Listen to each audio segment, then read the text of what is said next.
Hello everybody and welcome back to the second shelf on this very sunny Sunday here in Germany for another recent reads video, formerly known as Books Weekly, but as you know I don't film recent reads anymore every Sunday, so it's not called Books Weekly anymore, but Recent Reads.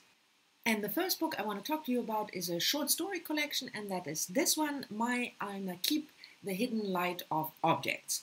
The book was first published in 2014 and I read it for a Goodreads book club that I've mentioned many times, but I will still keep on mentioning because it's such a lovely book club. It's run by Mel from Mel's Bookland Adventures, and it's called Read Around the World Book Club, in which every month we read a different book written by a female author from a different country in the world. And in April we traveled to Kuwait. And I have to say, I've never read any book by a Kuwaiti author, at least not as far as I remember, so I was very excited about it. So obviously, my Al-Nakib is a Kuwaiti, I think you say, Kuwaiti author, but she lived the first couple of years in England. She also studied at Brown University, and she now holds an assistant professorship for English literature in Kuwait. So she writes in English. So the book was not translated from the Arabic, but she wrote it in English originally.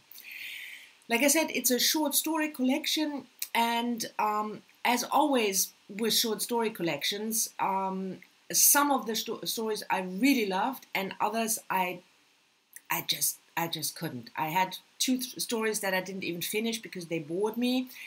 And it's also very difficult always, I think, to summarize a short story collection. All the stories are set in the present time.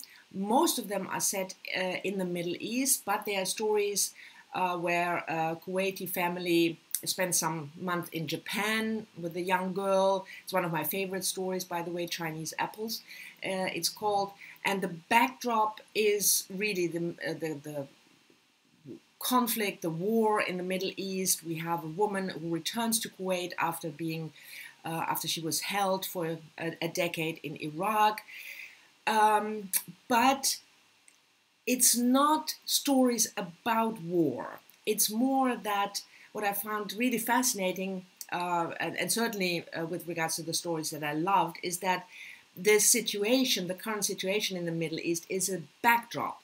And there are bits and pieces, and you get the atmosphere, but most of the stories are just about regular people, regular lives. And they have a bit of a magical touch sometimes, not quite magical realism, but a magical touch. And the ones I loved, I really loved. But like I said, as always in a collection, I've never read a collection, not even from Alice Munro, who I really admire, where I loved all the stories. But I can certainly recommend it if you are, like me, interested in reading a collection from an author from Kuwait. Probably you haven't read any books, or not many, from that country either. So if you are interested in that, then I can certainly recommend it, and I'm sure that you will find stories in this collection that you will love.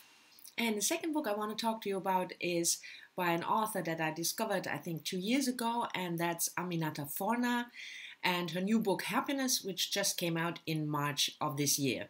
Like I said, I discovered her, I think, 2 years ago when I read The Hired Man, a beautiful, quiet little story about the aftermath of the Bosnian Serbian civil war, and I really liked her style. I knew very little about her. She is born in Glasgow, and she spent time in Sierra Leone and in other war-ridden countries. And her books often have, like, by the way, the short story collection I was just talking about, often have this backdrop of the civil war or the aftermath of civil war in them.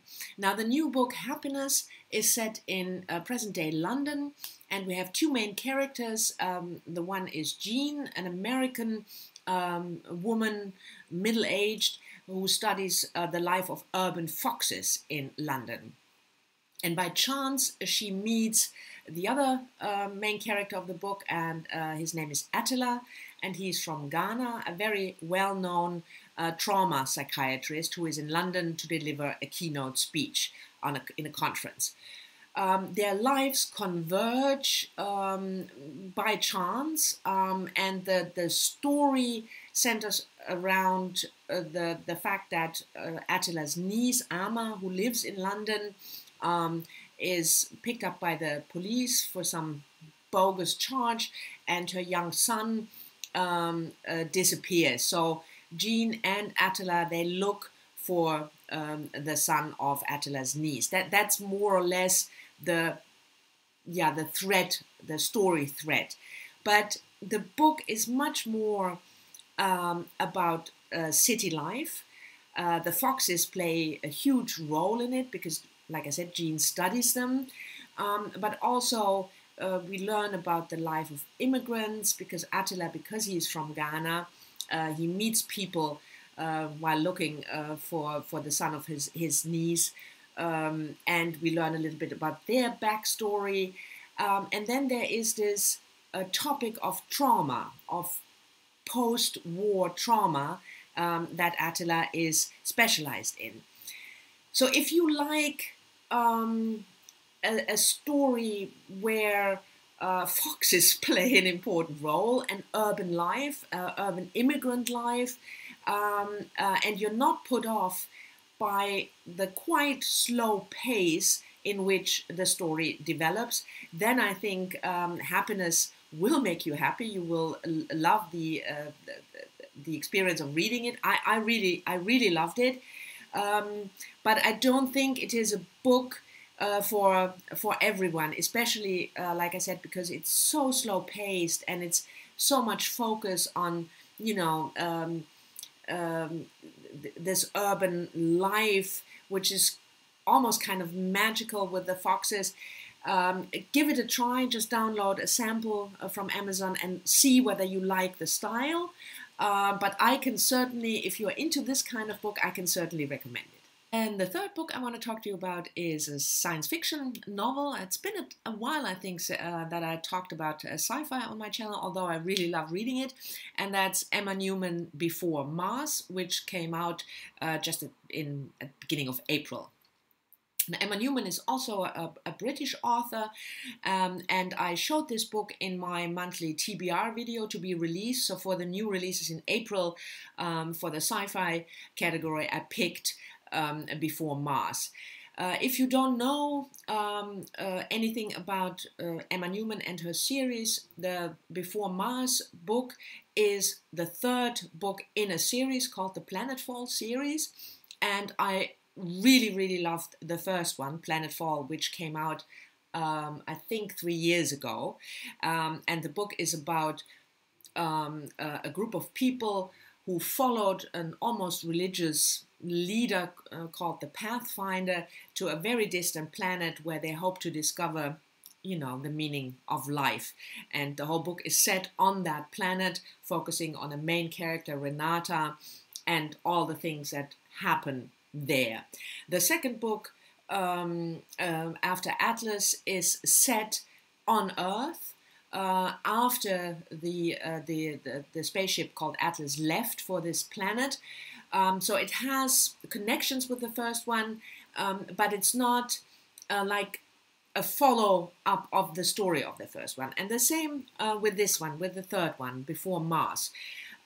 So you can read Before Mars as a standalone. There are some references to the Pathfinder and this spaceship called Atlas, but there are very few, and you don't need to have read the first and the second book in order to understand this one. Anyway, I should probably tell you what the book is about.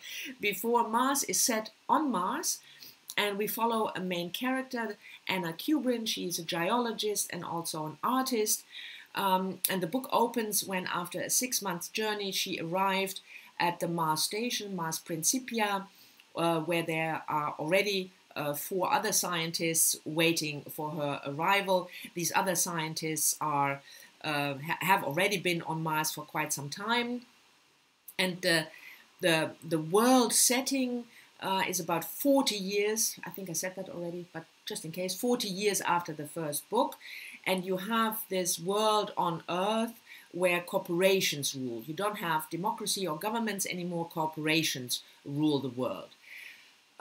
So the story of the book centers around Anna, and that she discovers some strange things on Mars. She discovers a note that looks like as if she has written it, but she just arrived. So there is something dodgy going on, and that is the main story. Now, even though I really liked the Planetfall universe, you know, the vision of the future with the corporation ruling, I was not smitten, I have to say, with this third book. I didn't think the story and the plot were as strong as they were in the first two books. It was not a bad book, but it was also not a very good book. It was like an okay read. So I would recommend it, if you are interested in the series, to read the first one, Planetfall. But if you're just looking for, you know, entertaining sci-fi book that is set on Mars, you might pick this one up and like it.